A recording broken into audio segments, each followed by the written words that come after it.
Hey guys, welcome back to Coach Hall Writes. Today's video is a little bit different because normally I do voiceover. However, today I'm going to be writing 2 essays just like my students did this past week. I'm going to be taking their essays and my own and submitting them to a mock reading that we do in our state where other AP language teachers are going to be scoring the Q2 and Q3 essays. So for this, we're doing the Gandhi essay from 2019 and also the overrated prompt from 2019. So in this video, I'm going to show you guys the process as I write. I'm going to stop at the end and kind of tell you my thoughts and experiences writing under pressure because I'm only allowing myself up to 40 minutes for each essay. And then at the end of the video, I'm going to tell you what I actually scored. The people scoring the essay will have no clue that I'm actually a teacher and not a student, so shh, don't tell them. All right, guys, let's go ahead and get started. So it is... It's hard for you to see this probably, but 2:11, it's probably backwards, that's okay. So I'm gonna set a timer. I'm gonna allow myself 5 minutes to read and annotate the Gandhi prompt. I have kind of seen it, but I really haven't delved too much into it. I have never taught it or anything like that. So this is as close to a cold read as it gets for me. So let's go ahead and get started.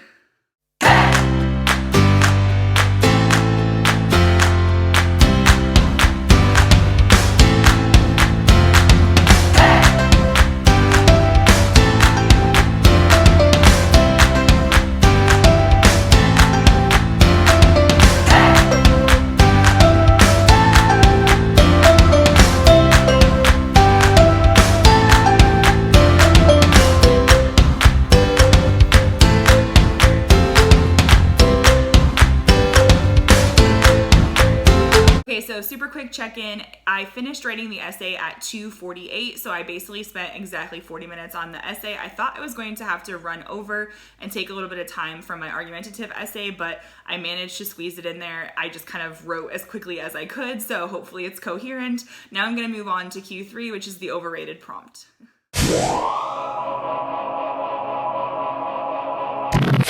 Okay, so time is up. I spent the full 40 minutes for each essay. So after I finished my first draft, if you will, of question 3, I went back in and added some different things in the margin and also tried to make sure that it was clear for the reader because I kind of worked a little bit out of order. So I put like little asterisks and arrows and numbers and things like that. So I'll show you guys what that looks like because in the interest of full disclosure, I was trying to create a time lapse of that for you, but instead I forgot to flip the camera. So there is a time lapse of my ceiling, which is awesome. I will not include that in this video. However, I will show you guys what I did and how much writing I actually accomplished and kind of give you guys some pointers and observations now before I actually take this to be scored. All right, so let me walk you guys through my process. I put Q2 in the box here to indicate question 2, rhetorical analysis. I took notes on this page, which simulates your testing booklet on the exam. Normally, I encourage students to annotate on the prompt. So a lot of this stuff here, the elements of like soapstone or space cat, I would just annotate on the prompt itself. And then maybe these notes, if they didn't fit in the margin, depending on how everything is printed, I think it's okay to write in your testing booklet, especially if you're like me and you're the kind of person who needs to like write stuff as you go to plan. However, I write rather large, so I would recommend kind of like compressing the notes a little bit or maybe not writing as big to use your space effectively. Anything like this or what I did on the back will not factor into your essay score. So if you spend a ton of time outlining but don't actually get to those points in your essay, the outline does not factor into your score. However, this is a really helpful framework to have on hand as you write. I felt like because I had outlined all these things in a way that made sense to me, it made me write the essay more quickly. So those are my notes. And then I'll walk you guys through what I did for the essay, just so you can see. I felt like I used the sentence frame that I normally give my students and also the one that I've included in past videos for my thesis statement, but I extended it a lot more than I normally would because normally I would just kind of list the major choices that the author makes, but here it didn't feel right to do that, so I just sort of made sure that I said everything I wanted to say. So we've got a reference to tone, we've got our audience, I really hope I spelled that right, but there's a chance that I didn't, but we've got our speaker, and then I reference various strategies throughout in more of an implied way, but it is clear that he wants independence, there's a call to action, that kind of thing. So I do think this will get me the thesis point. And then we continue here with my first body paragraph. I numbered my paragraphs afterwards because I needed to do that for my argument to help my reader, I think, because I kind of had to write on different pieces of paper for something, which I'll explain in a second. But you don't actually have to do that. If you forget to indent, you can just draw this little arrow here. But basically, as long as you can read it and it makes sense, it's fine. They will follow whatever arrows you do, asterisks, that kind of thing. They'll read in the margins. But I felt like this was actually kind of helpful. So anyway, I continued on this back page here. I tried to vary my syntax and just kind of create different types of sentence frames throughout. And then it goes on to the back, which should be this. I really don't know. This is a long paragraph. I did use dashes. I'm not really a dash person, but I was like, well, dashes actually hopefully work well here. Again, like a lot of this is because I write really large. So I did a conclusion. I get asked all the time, do we need a conclusion? A lot of my students felt like they could not get to the conclusion without compromising the quality of their body paragraphs. My advice to them was forsake a conclusion, meaning don't do one. Now, the benefit to a conclusion is that if you restate your thesis and it's not defensible the first time, then you would still get that point if it's defensible in the conclusion. Or if you didn't write a thesis but then wrote one in your conclusion, you would get the point for that if it was defensible. I felt like I needed a conclusion because I wanted to make sure that it was clear that as I was analyzing the effect on Lord Irwin, that it took 17 years for them to gain their independence. So even though Gandhi wrote a well-crafted letter, I don't think Lord Irwin actually did what Gandhi wanted. And I think that because they put that in the prompt that they later gained their independence, like something like 17 years later, I wanted to analyze that here. So this was kind of an experiment for me because I normally probably wouldn't have analyzed that, but I was like, well, I probably should say that. So I don't know if this will help me get a sophistication point or not, but I felt like I needed to address the fact that like the letter itself did not cause immediate independence. In fact, it seemed like the letter was ignored because they did in fact do the salt marches. So we'll see how this goes, but I wrote a very stereotypical 5-paragraph essay. Now, question 3, I went back because I had a little bit of time remaining and added stuff into the margins, but this essay is like, I don't want to say it's a hot mess because I think it's like not terrible, but it's not my best. So I chose to write about standardized testing, which is a little bit funny because this is an AP class. So I had to clarify. I kind of outlined why I felt it was overrated. So you need to have reasoning there. And so it explains here why it's overrated. And then I offered some sort of like concession here. So like, it's not to say that it's obsolete, but maybe we just need to like reshape it. And then you can see there's lots of stuff in the margins. So the paragraph numbering helps because as I was going, I ran out of room. So you can see this is the back of that page. This is actually my planning here. So I came up with like a couple other ideas that I crossed out because this is the one I wanted to go with. And so I put continue here and that's paragraph 4. So the numbering in this case helps. So we've got 1 and 2 and then 3 is actually here. So I defined standardized testing. I compared it to other countries.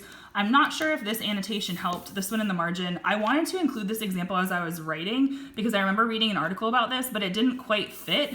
And then as I went back to add stuff, I was like, oh, maybe I could add it here. However, I actually kind of wish that I had just stopped there because I feel like this kind of impedes the line of reasoning a little bit. And then to try to fix that, I like wrote all this stuff. So we'll see how that turns out. But then we've got paragraph 4.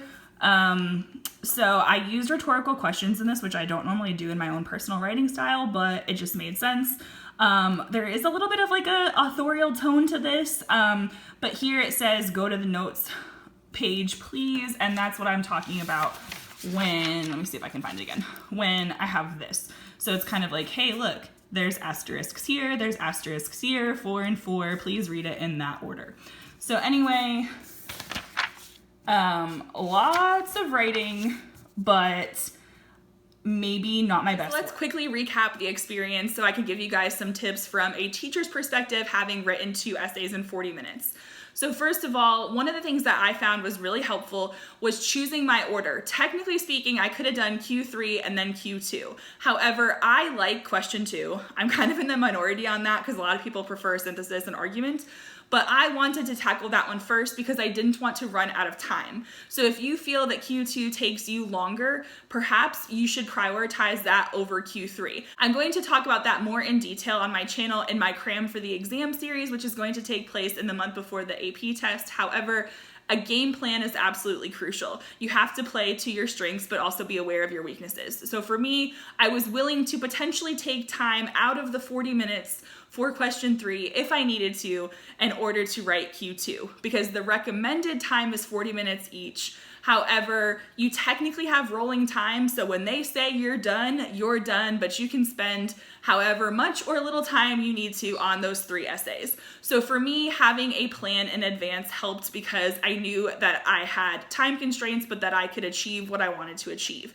The other thing that was very helpful was outlining. A lot of people dismiss outlining because it seems like a waste of time, but I really liked being able to write down my observations so that I wouldn't forget them. And also my notes were in chronological order, so I was able to use my notes as opposed to the passage. Now, I'm not saying that you should never consult the passage. However, I felt like I didn't have to waste time going back and finding something in the passage, and I felt like my notes were very clean and orderly because of how I wrote them in chronological order. So that made writing the essay a lot easier because I tracked Gandhi's line of reasoning and then I established my own line of reasoning in my essay. So for me, outlining works. If you're a student who wants to practice this because you think it's a weakness or you're not sure that it'll really benefit you, find a prompt on the College Board website that your teacher's not going to use in class, print it out, and time yourself for 40 minutes at home like I did, and just test it out. Give yourself up to 10 minutes to outline, 30 minutes to write, and see how it goes. With practice, you can actually work well under pressure, so I recommend doing more cold read timed writes if you can. Now, another thing that was really helpful was getting that thesis statement out of the way, and so for me, putting it in the introduction helped. It can be anywhere in the essay according to the rubric, but I felt like, in my mind, I needed that thesis in the beginning, and then I needed to prove that thesis with my body paragraphs with the evidence and commentary. So it was like a nice mental note to say, okay, I believe I have a defensible thesis, now let me prove it. And so it was helpful to have that be one of the first things. I didn't feel like I could craft a good hook to lead into the thesis, though that would have been helpful. I felt like anything I could come up with was going to be really cheesy, so I just dove straight into a basic thesis, but I did develop it more, so I think in some sense it was sort of a compromise. Also, as I previously said, I wanted to conclude with a proper conclusion paragraph this time, but ordinarily, if I was pressed for time, I might not have done that. I just felt like my argument was incomplete without it in this particular instance. So keep in mind that 4 to 5 paragraphs is the norm. We're looking for development here. We're looking for commentary. And so you don't want to just summarize the passage. I'm going to be including more videos on my channel about commentary coming up. So if you're curious about that, make sure you guys are subscribed so you don't miss those tips.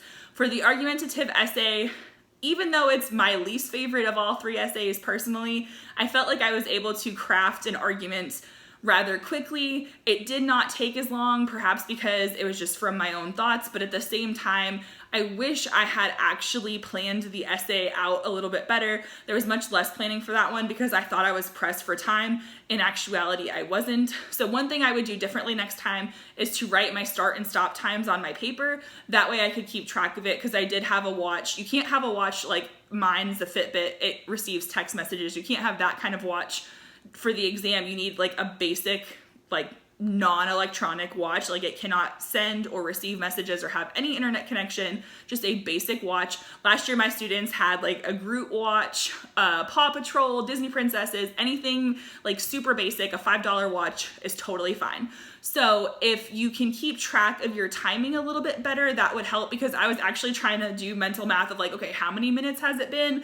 And that was really distracting and frustrating. So even though under ordinary circumstances, I can figure out if 40 minutes has elapsed, under pressure, not so much. Therefore, I would write your start and stop times for each essay to keep track of it. Do the mental math before you start writing. That way you won't freak out quite as much. So I wish I had planned that one more. I think I could have had a stronger line of reasoning if I had planned it out better, but I do think my points overall flowed well. I don't think that Q3 is gonna get the sophistication point because I just don't think it was as coherent as it could have been. And then I had to kind of go back and like cram stuff in. But on the exam, if you write in the margin, if you use asterisks or arrows, they will read it. Also, I have rather large handwriting, especially when I'm writing quickly. It just seems to get bigger. But if you have messy handwriting, try very hard to print neatly. I know as you start going, a lot of letters can connect and stuff like that. I had a student a few years ago who has had the messiest handwriting I've ever seen from a student. He made a 5 on the exam, and I was told, because I was a little bit worried, by someone who had been teaching AP for years and had been to the reading, that if a reader cannot read the essay, they pass it on, and it goes through multiple people before it is deemed like inscorable, I guess. That's probably not the right word that they use. So on the one hand, that's comforting. On the other hand, when you're reading thousands of essays like this, you don't want to like work hard to read it. And so if your handwriting is really distracting, I might try to work on that before the exam if possible. If there's certain words or letters that your teacher has trouble reading, really focus on those. It sounds silly, but it can really help. And so just kind of know that about yourself as well. So shameless plug to try to write a little bit more neatly. It doesn't have to be perfect, but neater is a little bit easier on us who are reading your essays. So quick scoring prediction before I actually turn these in to have them evaluated at the conference I'm going to. I'm gonna say Q2, I'm hoping for a 5 out of 6. I'm not so sure I'll earn the sophistication point, so I'm thinking it's either gonna be a 140 or there's a small chance it could be a 131. I suppose I could get a 6, I'm not sure, but I'm gonna try to be like a little bit cautious here and say I'm predicting a 5 out of 6. For Q3, I really think I got a 4 out of 6. I mean, maybe there's a glimmer of hope for a 5 out of 6, but it's not my strongest writing. If I were a student, I would want this experience before the test. So if you have not done any kind of mock exam yet in your classes, I would highly encourage you to practice this kind of thing on your own because it can really help you learn how to work under pressure. And if you're a teacher, I highly encourage you to do this with your students. There's no shame in not being perfect. Like I think as a teacher, we want to get a 6 out of 6 because we're the teacher, but it allows you to see things differently and from your students' perspective. So I am going to take these to the conference and make sure they're all put together nice and stapled, because on the exam you would not actually submit it like this. It would be all bound in a little booklet for you. And so in the next clip, you guys will find out my scores. All right, guys, I am back from the conference. So as promised, I want to show you guys my scores and tell you a little bit about why I think I got the scores that I did. So why I think they earned that score and what I personally tried to do very intentionally to earn that score. I also want to talk to you guys a little bit about question 3 and some of the things that I wish I had done differently, because as I predicted, that was the lower of my 2 essays. And so if I were a student and I got this score and had this experience, there's certain things that I would do next time to try to improve my score. So I want to share those tips with you guys as well. I also have several tips for question 3 in general. I felt like I learned quite a lot about that as I was at the conference, just understanding the rubric better, and also just tips for students, things like that, having read so many essays. I think I read close to 200 essays in the past couple days. So those tips are going to be in a separate video that should be out next week. So make sure you guys are subscribed with your notifications on in case you want to catch that video. But I'm going to talk about line of reasoning. I'm going to give you guys some examples and just really talk about the trends that I noticed in those essays and what those students could do differently to improve their score.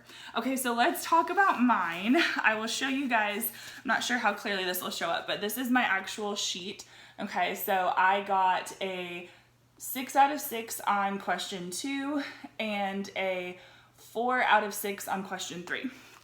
So let me show you guys how long my essays were, because it was hard to show you when it wasn't stapled. So we've got 1 page. This is my introduction. It's mostly a thesis, but I have big handwriting, so take that into consideration. So we've got 1 body paragraph there, this whole page, this whole page, and almost like 2/3 of that page. But keep in mind, like I'll zoom in, you guys can see like very, very big handwriting. So take that into consideration as well. Long does not mean that it's gonna get a good score necessarily. I saw several essays that scored a 2 or a 3 and they were just as long as this. They just weren't quite developed enough. So just because it's a long essay doesn't mean that it's a high scoring essay. So just kind of keep that in mind. A lot of times students ask me how many paragraphs you need, and it's not so much about the paragraphs, it's about the content. So really quickly with question 2, I think the big thing that helped me was dividing the text into sections and going through it chronologically and figuring out which choices were working together in that section and connecting it to purpose and also to audience. So why did, in this case, Gandhi make this particular choice for this particular audience? The effect on the audience is a way to develop your commentary, and I think that was something that was missing in a lot of the essays that were maybe like a really high 3. So I think that's something to consider as well. I did try to vary my syntax. I tried to include some perhaps more elevated diction, but in like a natural way. You don't want to just like drop words in there just because you think they sound good. And like I said earlier in the previous clip, sorry, I'm just like looking at it to see what I did. I really think the conclusion really helped tie in that rhetorical situation. And so that's something that's really important too. One of the big focuses in terms of like the redesign is this term called exigence. And so basically like the catalyst, like what is prompting the speaker or the writer to write or speak. So therefore, it's important to consider the historical context of this particular prompt as well, the passage. And so in this case, I think that as far as the conclusion helped perhaps get that sophistication point, not just because of the style, but also because it extended the thinking and it extended my line of reasoning. So I think the conclusion really benefited me in this one. Now let's talk about Q3. I'll show you guys, this is the one where I like ran out of paper and so it's like really messed up in terms of like the order, but we've got like the first part here, you can see I wrote in the margins, and then it goes to this page, and then it goes here, and then it goes here. So it's almost equally as long, but it was not as well reasoned. And so that's what I want to talk to you guys a little bit about. One of the things that really threw me when I was writing this is I lost track of time, and I thought I had less time than I did. I almost shortchanged myself 10 minutes at one point because I didn't put the start time on my paper. And even though I was filming and like saying the start time in a couple of the clips, what I really should have done and what I would do if I was a student on test day is write start at the top of my paper and write the time. And then before I even start writing the essay, put the end time. So start time, end time. Give myself 40 minutes. That way I have a concrete time, because I'm not a math person to begin with. Now, normally I can add 40 extra minutes to something, but I kept kind of like trying to write, look at the clock, think about what was going on, and I was like, do I have 10 minutes left? Am I done? What's going on? And so I would do that. Now, you might be wondering about the exam and what kind of cues you are given. Basically what happens is you're given 15 minutes to read. You can start writing during that 15 if you want to. So most students do the synthesis essay first. You can do them in any order though. So they'll give you 15 minutes, then 40, then 40, then 40. But they don't say stop writing question 1 or stop writing question 2. What they'll tell you is we advise you to move on. There's some sort of like prompt that they have to say. And so there's certain like cues that they have to give you at certain intervals throughout the test. However, there should be a clock in the room and you can wear a watch. It just can't be anything that is able to send or receive messages. It can be digital. It just can't have any kind of like internet capacities. And so you can check your watch, you can check the clock, but the proctor cannot like give you like a bunch of extra updates for time. And that's probably a good thing, because some students get really stressed out when you tell them like every 10 minutes that 10 minutes has gone by. But for me, I wish I had that start and end time. Some people put it on the whiteboard or the, I guess, chalkboard if they have one of those in the testing room, but just kind of like FYI, because it's going to be like a long window of time. I call it like rolling time. You need to, as the student, keep track of your own time. And I wish I had done that better. I should have known to do that better. But you can learn from my mistake and just kind of keep like your own personal time. The other thing while I'm talking about it, since I said you don't have to do the essays in any particular order, I sort of recommend doing the synthesis first just because of the extra reading involved. And I think honestly, it's one that it's just easier to get that out of the way. But personally, I would have done Q2 first, then Q3, because I felt stronger about Q2. But I like rhetorical analysis. So choose the questions that are actually in your wheelhouse. So if you're really strong at argument, then maybe you're going to do that one second and do rhetorical analysis last. Or maybe you read all 3 prompts first before you start writing and you figure out, okay, you know what? I don't like this prompt, but I do like that one. And you prioritize it that way. Because technically speaking, even though we don't know exactly how the numbers are going to pan out for this test, we do know that the estimate is that students need a 4 out of 6. And so because of that, you need to figure out how you can do that. And is that going to mean that you want to strive for a 5 or a 6 in your strong suit essay and maybe just kind of slap together a 4 if you can do that? You know, you want to kind of figure out how you need to pace yourself and what kind of score you're going to get if you do that. So that would be my recommendation, is just keep track of your own personal time and get in the habit of that if you can before test day. Practice on your own or do it in class if your teacher's timing you. Get in the habit of keeping track of your own time and not relying on other people, because it's your test and it's gonna be your score. Okay, so enough of like the advice, because I have plenty of advice videos coming up as well. Let me show you guys what I would have done now that I've been through this whole process to kind of like streamline my line of reasoning and improve my argument.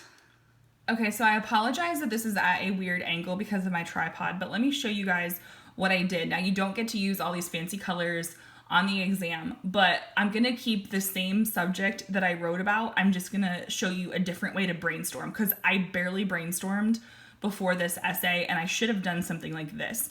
So up at the top, it says standardized testing is overrated. So that's my basic claim. However, that is too broad. It's not really giving any line of reasoning, and it's easy to refute a claim like that because it's not specific enough. So just kind of qualifying it a little bit and narrowing it down, adding specifics really helps. So that's what you see right here where it says more specific, is I just kind of rewrote my claim and added more specifics. So it says the amount of weight given to standardized testing in regard to students' sense of success and self-worth, as well as teachers' competence, is overrated. So this is a much narrower claim, and therefore it's going to be a tighter line of reasoning. So I recommend, if you're approaching this prompt and you just have like a single topic, like I saw a lot of like social media is overrated or amusement parks are overrated. If you have just kind of like a singular thing, make it much more specific before you start writing. So one of the things you need to understand about line of reasoning is that you need to have multiple claims that are related, that are supported by evidence and commentary. So I actually did this kind of like going across like this, and then all these numbers here are like something that I did at the very end. So let me kind of talk you through what I did first. So I drew these 3 things right here, and I said, okay, these are the main points that I might want to make. And so one of the things that I noticed in a lot of students' essays is they didn't have a very strong concession and refutation, if they had one at all. And I think that's one way, if you can learn how to do that well, especially, it's one way to bring up a lot of those 3 out of 6s that I saw to a 4 out of 6. So that was actually the first thing that I started doing, is I said, okay, what is the value of such tests? Okay, so why is what I'm saying is overrated actually a good thing? And so I just drew little arrows here. So it says establishes norms. So you have concrete scores. However, grades can vary, which is part of the reason why the norms might be good. Is at one school you can get maybe an A in English, but at a different school you could get a B, but it doesn't necessarily mean that the school where you got a B was actually any harder, or that kid wasn't as good of a student or something like that. So that was just kind of some notes here. And then also I said a benefit is that it allows students and teachers to identify areas of improvement. Had to squeeze that E in there. And then I did my rebuttal. So just like really simple points here. Like you could have a bad test day, so it's not really an accurate picture. It's a small snapshot, meaning like it only shows a portion of who you are and what you're capable of. And you can't measure creativity. Okay, so this is something that I would definitely want to include in my essay.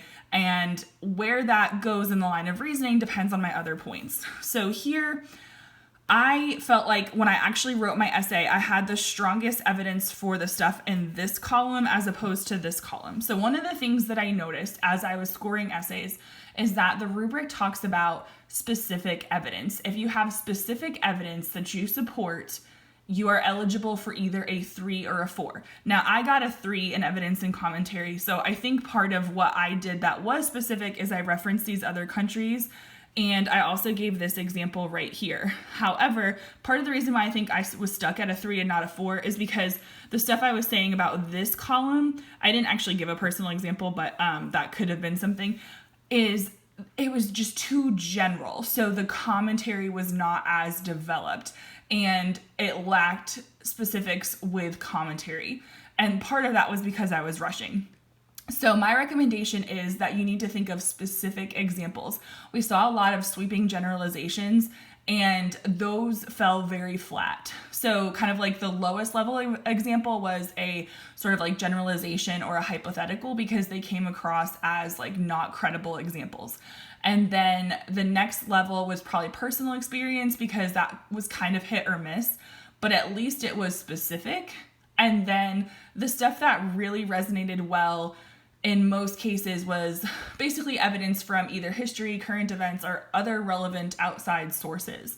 Okay, so because of that, because this I think is my weakest, actually it's really this. This is my weakest branch, if you will, because this actually branched off into this example. I would put this last. Part of the reason why I would put it last is because if I ran out of time, it wouldn't be compromising the good parts of my essay, number one. But number two, what I realized is, okay, this is related to high school, this is related to elementary, so it makes sense chronologically to start with this point. And then, quite frankly, I can connect my concession with this. Like, this could actually develop into a potential refutation if I wrote it correctly. So I would do this first as a body paragraph, and then to support my line of reasoning, I would do the concession and like it says rebuttal, but refutation. And I would start to bring up some of these ideas as I'm hitting upon this, because I didn't branch these off because I ran out of paper, but I have plenty to say about these things. So honestly, even if I just address these two things and kind of leave this off, if I ran out of room, that would, or time, that would be much better than a different line of reasoning, in my opinion. So line of reasoning, you have to think about the flow. You also have to think about what you can argue well in 40 minutes. So I have a lot of videos coming up on line of reasoning and some question 3 tips. So I'm going to talk about that more in other videos. But I do think that this type of plan, just kind of like, okay, what is my topic? How can I make my topic more specific? And then like just branching stuff off. Now notice I did this first, but like that was actually my probably weakest idea. So you can then go back and like change your line of reasoning. You just need to kind of branch out. So these are your main points, and then you find your evidence and commentary as you go. So you have 1, 2, 3 claims essentially, or 1, 2, and then that's part of it as 2. But we've got our claim, we've got our evidence, we've got our commentary. And so that supports a line of reasoning, especially because this is connected to this and then to this. So there's a connection between all 3 things. They're not 3 separate things. If I had put 3 separate things are overrated, it would have been a much weaker line of reasoning. So that's something to keep in mind as well. All right, guys, I hope you enjoyed this video. I personally had a lot of fun writing these essays. I thought it was a good way to step into the shoes of my students. And quite frankly, some of my students outscored me. I had students making a 5 and a 6 on Q3, so props to them. I had a couple of students who tied me in Q2. But you know what? Here's the thing. Like, as a teacher, we don't have to be perfect either, and you don't have to be perfect on test day. But if you can practice this, it's like sports, or it's like musicals or band. You have to practice before you perform, and test day is game day. So part of this is just practicing under pressure and trying to simulate those conditions. So if you found this video helpful and you want to see more videos like this, please let me know in the comments below. You can also help me out by giving this video a like or a comment, because that contributes to the engagement. If you guys find this valuable, please make sure that you are subscribed. That way you don't miss my upcoming videos. I'm going to be doing an entire series called Cram for the Exam in the month leading up to the test, so I'm saving some of my best advice for then, and you don't want to miss it. So until next time, guys, happy writing!